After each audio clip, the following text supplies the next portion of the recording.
अस्सलामुअलैकुम नाज़रीन, उम्मीद है आप सब लोगों बखैर व आफियत होंगे और खुश होंगे। बात करेंगे अफसोसनाक वाक़े की जो कि बलूचिस्तान में पेश आया। मियाँ बीवी का सरेआम बहिमाना तरीके से कत्ल कर दिया गया।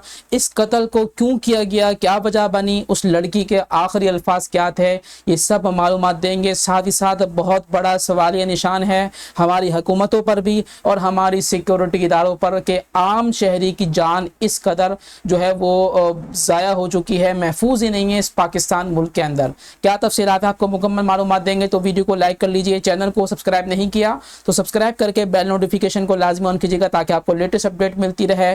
तो सबसे पहले मैं आपको कुछ मनाज़िर दिखाऊंगा। ये वो आखिरी लम्हा था जहां पर उस लड़की को और उसके शौहर को दोनों को गोलियां मारकर फौरी तौर पर कत्ल कर दिया गया। उस लड़की का आखिरी अल्फाज ये थे कि मैंने निकाह किया है, जायज़ तरीके से जिना नहीं किया। इसके फौरी बाद ही उसको गोली मार दी गई। वीडियो हम आपको दिखा नहीं सकते क्योंकि यूट्यूब की कम्युनिटी की खिलाफ वर्जी है, इस वजह से सिर्फ आपको एक स्क्रीनशॉट दिखा रहे हैं।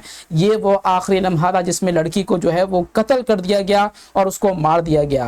क्या वजह बनी, इसके पीछे की वजह जो बताई जा रही है अब तक की इत्तलात के मुताबिक वो ये है कि इसने अपनी पसंद की शादी की थी। क्या ये कोई गुनाह है इस्लामी शरीयत के मुताबिक, या ये हमारी अपनी ही रस्म व रिवाज है? आपका इस हवाले से क्या ख्याल है?